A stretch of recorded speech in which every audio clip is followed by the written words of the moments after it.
Okay, good morning, everybody. This morning we're going to talk about next steps and all things advisor related for our fall 24-25 collection. My name's Naomi Colas. I'm with the service desk. Kim Powell, Stacy Pauling are also with the service desk. Our shared email address that creates tickets. If any of you ever have questions is nde.servicedesk@nebraska.gov. So let's go ahead and get into it here. So the advisor validation fall collection is due on October 15th, and then we have an audit window for 2 weeks, and then that closes on the 31st. So what we do is we have the districts submit all their data by the 15th. Then the Department of Education folks start looking at it, seeing if there's anything they need to follow up with the districts on. Districts have time to kind of evaluate what other districts have sent in, compare notes, fix errors. And then close to that audit window is when you'll want your superintendent to take a look and sign off. And then at midnight on October 31st, we take a picture of the data that's in your advisor. So the data that we're collecting for this collection includes demographics, so all of your date of birth, gender, race, school enrollment information, and then all of the program details, so special education, early childhood, our free and reduced lunch, and then our English learners. We use this data for a lot of different things. State aid calculation is a big one. Our membership count date is October 1st, so we're taking a look at all the kiddos in your district on that day. Nutrition Services uses the information for the free and reduced price lunch counts, E-rate, MIPS, lots of special education uses. Our English learner folks use that for accounts, and then even some digital access. And another big one is for the Nebraska Education Profile. So as I go through this presentation, anything kind of this lime green is a hyperlink, and you can click through those. I'm not going to click through them now, but on the PDF of the presentation that's on our Workday site, you can utilize this as a resource as you're going through and looking at your collection data. This is a calendar that kind of goes through what I just talked about, and then this is the NEP site. So as you're thinking, okay, where do I start? What am I going to do? What's today's workday going to look like? Well, what we're going to suggest you start with is, well, I don't even have this on here, but one, get your information into Advisor for the 24-25 school year. Once it's in there, then you're going to start looking at errors.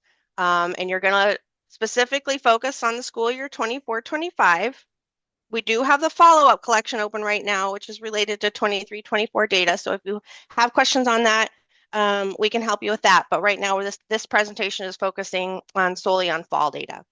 This help site here does have some of the errors listed out. There's little articles about each one, what it is, how to fix it. And so that can be really helpful when you're going through. And then we also have within advisor validation lookups, and these can assist you while you're investigating these errors. Enrollment lookup by ID is a really great one because it shows you one student's enrollment data over a multitude of years. So that could be at multiple districts too, which is really helpful. It kind of gives a timeline of that student's enrollment. Student lookup by ID is really helpful if you get an error specific to one student and it's about, let's say, maybe their special education data. You can go to that student lookup by ID and see everything that's in Advisor, whether it was sent by your SIS or SRS, everything that's in Advisor for that student for that school year.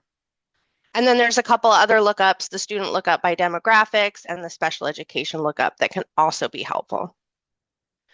There is a category of error called prior years, and this is specifically looking at 23-24 locked data. So it's comparing what you ended the school year with last year to what advisor sees this year. So there's a couple different ways sometimes to fix this data that's in these errors.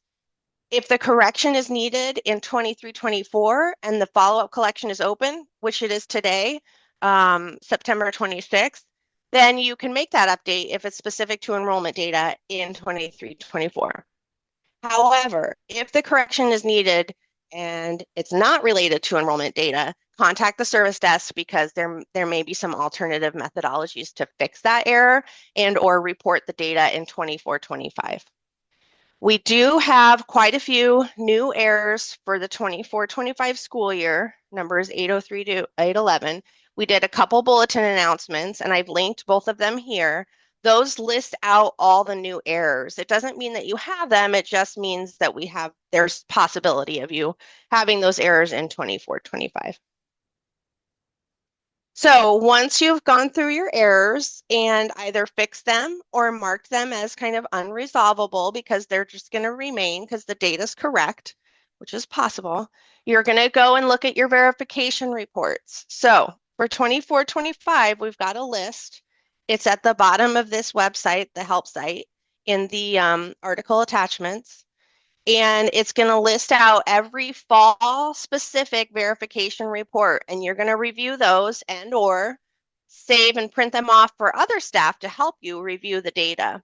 There's different reporting windows which will help you evaluate the report. You've got as of today, which is literally the day you run the report. So this can be helpful if you're comparing stuff with your SIS.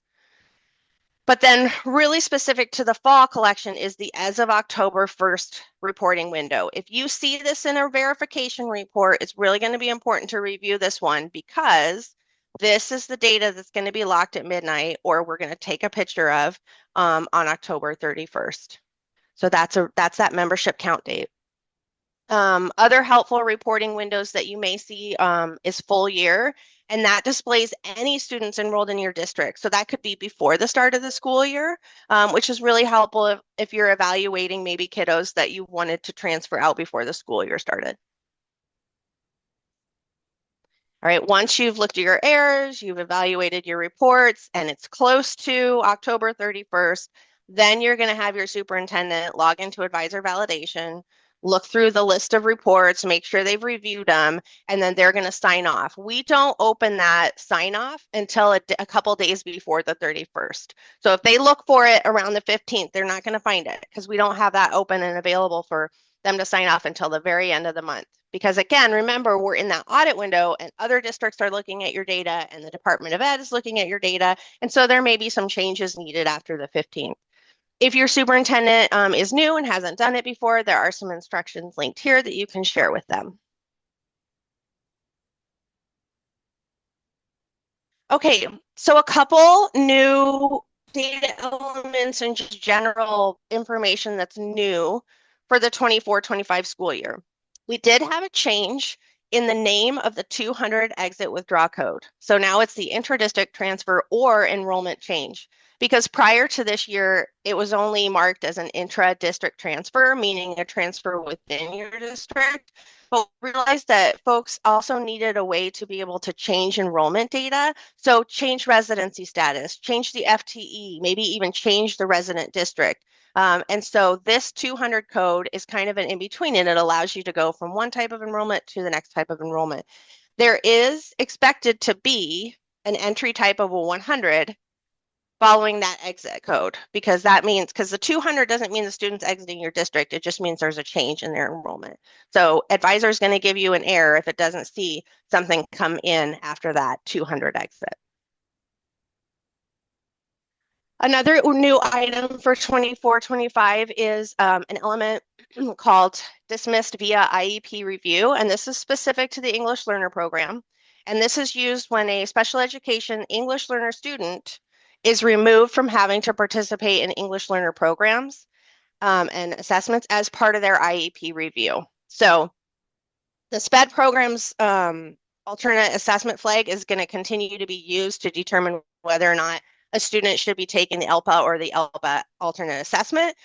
But this new flag or element is going to tell folks when a special education English learner kiddo is removed from having to participate in programs as part of their IEP. So again, just specific to that IEP. A big new one for 24-25 is this, everyone calls it the FAFSA, but it's a new element. It's met state graduation requirements, and this is meant to be reported on any and all of your graduates. So this can be set on each student regardless of whether the districts have actually confirmed they applied for the FAFSA or if the district has waived the requirement for that student. But advisor is going to expect to see this element on your graduates, and there'll be a warning if they don't see it. There will be an aggregate data collection created later this year for districts to report the total number of waived versus FAFSA students. And if you have questions about this program, this website here has loads of information for you regarding that new requirement. New for 24-25, you're actually going to tell us which Rule 18 a student is placed at as part of their Rule 18 program record. In the past, you were just telling us, yes, this kiddo is at a Rule 18, but you didn't say which one. So these are the lists of the approved ones right now, and then their ID or their code. So these are the Rule 18s that you'll report to us if the kiddo is placed there, and that's associated with that Rule 18 program record. And then also, we kind of started this last year, midway through the year, but it's really kind of new for 24-25. Districts can count courses towards their instructional unit calculations if no kids have enrolled, so long as there's a valid teacher with an appropriate endorsement, et cetera, associated with that course. So while you may see a warning, hey, you've got a course with no students enrolled, that's going to be okay if you want to use that course towards your instructional units. It's going to be important to actually leave that in Advisor. Accreditation is actually going to start reviewing some of this instructional unit information earlier this year. They're going to start in January, February. So while we're not focused on course data right now for the fall collection, once we get through all this and it's kind of end of the first semester, start getting a lot of that information into Advisor, because that's going to allow the accreditation team to do a lot of their evaluations earlier versus saving it until the end of the school year. And then just a few reminders about things that come up with the fall collection. Likely things we see. We'll see missing program records. A big one is kiddo was receiving special education services last year, but Advisor doesn't see a special education program record for him this year. That's a big one we see. Or let's say students that were reported as enrolled at your district last year and they don't see an enrollment this year, whether it's your district or another district. Fall is a really key time to pay attention to your graduation cohort. Look at your GCAT tool, make adjustments as needed. And then again, just a reminder on that membership count date, that October 1st, even like your option kiddos, make sure that those are lined up, that those kiddos that are optioning in and those optioned out align with what you know to be true. There's some verification reports that can help with that. As always, loads of resources for you. Service desk, email us, it'll create a ticket. There really is no such thing as a dumb question. And we appreciate you asking us questions, or if you notice that something's not working right, tell us, because then we can help troubleshoot, and you may have discovered something that we can fix that will help everyone. So really, please do start a ticket with us. We are getting busier, so our response times are a little bit delayed, but we will get back to you as soon as we can. Of course, you always have your consortium and your SIS support. We've got these work days. This is the first of 3 fall work days that we're going to have September 26th, and then we've got a couple in early October. They're listed here at this workday site. Of course, the bulletin. So subscribe if you had a change in your email domain. You got to resubscribe with the new email address. Otherwise, you won't get those. The data conference and webinars. Max had a great webinar on September 11th that covered all sorts of Advisor data, staff, CDC, just general changes. If you go to this data conference site here and then click on archives and go to 2024, his presentation is at the bottom, the 24-25 data updates. And then also from our fine arts team, Cody did a presentation on the changes with the fine arts course codes, because last year that happened and there was still a lot of schools reporting other course codes. And so he's really making an effort to try and communicate the how and why you want to change doing that. And then lastly, save the date here, April 8th and 9th. We'll see you in person at our data conference. We're excited to have that back. We started that again this year and we'll have it again next. You've always got your Advisor resources website here. And that's where the calendar is. This advisor data elements, that is like your dictionary of all things advisor. If you're like, what does this word mean? Go there, there'll be a description. The service desk utilizes advisor data elements a lot. We've got our who reports what or systems involved student reporting guidance. These are really helpful if I've got this unique student reporting situation and I'm not quite sure who is supposed to be reporting the data. Is it me or the district that we're contracting with? And that can help. And then also there's our course codes and clearing endorsements, person ID guidance, and then a list of districts and various school systems, including Rule 18, special purpose, that can be really helpful as well. And then this is a page of just links to our other collections that are open right now because staff reporting and CDC have some due dates end of October as well. So this is the staff page here, the CDC page here, and then a link to our person ID in case you're haven't done your fall updates for that, which I hope by now most of everyone has, but just in case you haven't. That's it. So let me go ahead and stop sharing here. And if we have any questions, go ahead and ask those and we can talk through them.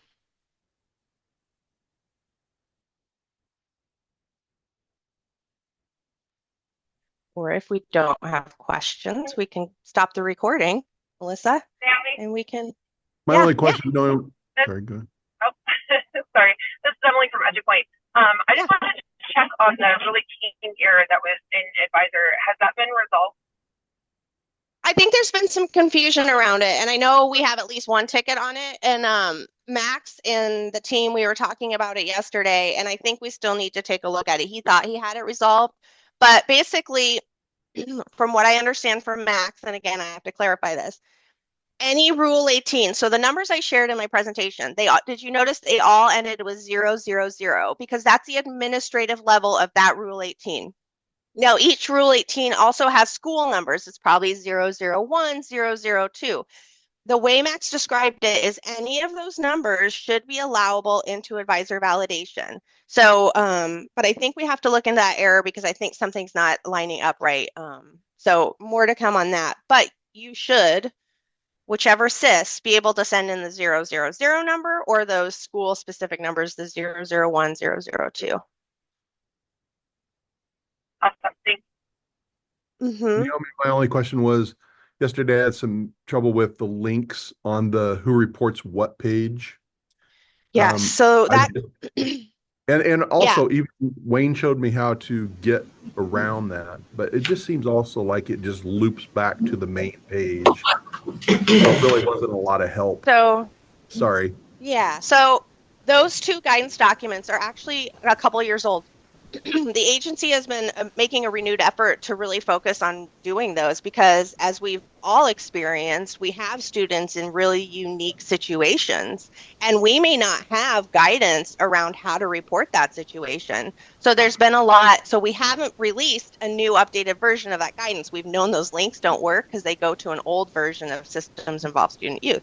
So if you just go to the advisor resources page and then click on the, I think it's under the data guidance section, it'll have the most current version for you of both of those documents. Just the links within the documents don't work because the guidance is a couple years old and we've had different versions come out since then. So that should help with that. But the agency, like I said, is having a renewed effort on getting both of those documents updated. So if you're like, I have this situation, I've experienced it numerous times, and every time I have to ask and it's not in here, let us know, and we'll make sure that that's captured in the new versions that come out when the agency gets those all figured out. Thank you.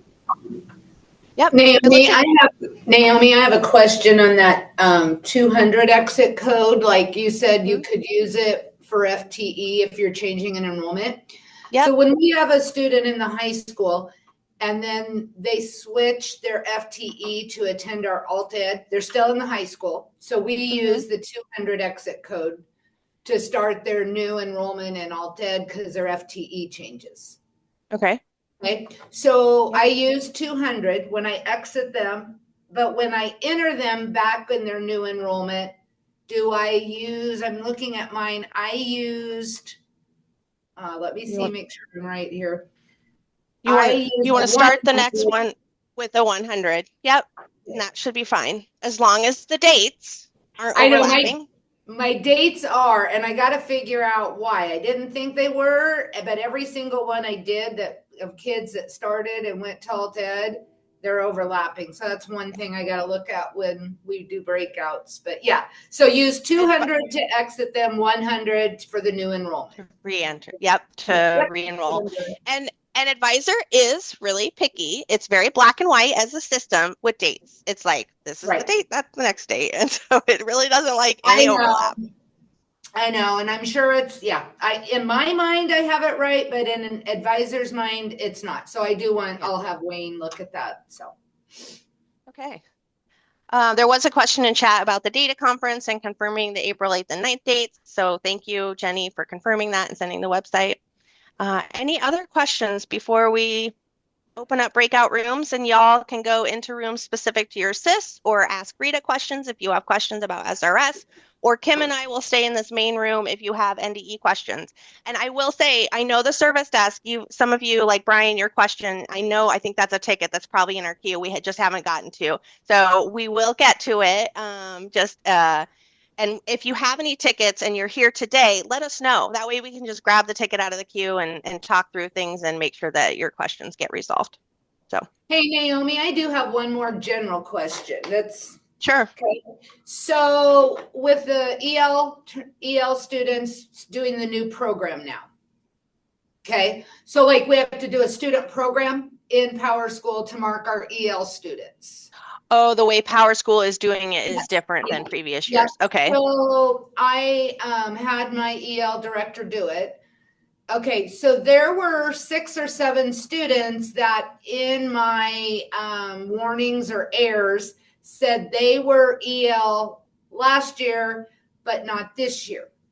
Okay, so she found out over the summer sometime that they did not have to be in EL. She doesn't work during the summer, what have you. But anyway, what date should she, do you know what I'm saying? Like, so they're not going to be in EL this year. So she did a student program for them starting July 1 because she thought they're still in there. When should we exit them out now that she knows they're not going to be in there? I guess I'm asking for dates. Well, and 7/1 is a valid 24-25 date. Right. But they're not going to receive services now. She found out later this summer or at the beginning of the school year. She's not going to do I would services. just use, I would use the date that they are no longer receiving services. Okay, so if I use the day school started, let's say, because we're not going to give them services this year. Will it mess up our EL count if they're in from July 1 to August 21st? I don't think so, because you've got them exiting before the school year starts and before that membership count date. Okay. We were just confused what to use for sure on dates on that. Well, and if you have specific questions to your district, that might be a good one to talk through. So a lot of times I say to folks, or Kim and Stacy do too, it's like, what's the student ID for this kid? Because a lot of times people will ask us questions like that, and it's hard to give a specific answer without having a specific example in front of us. And sometimes when we talk through them, we'll find out different things that are actually part of this analysis. And so for us, it's really helpful to actually talk through the specific student situation. Not saying that that's the case here, but sometimes it's hard for us to just be like, yeah, use this date, because we don't know the nuances of that particular student's situation. Right. So, right. Yeah. Okay. All right. Anybody else? Cool. Okay. So I think, Melissa, we can stop the recording. Okay.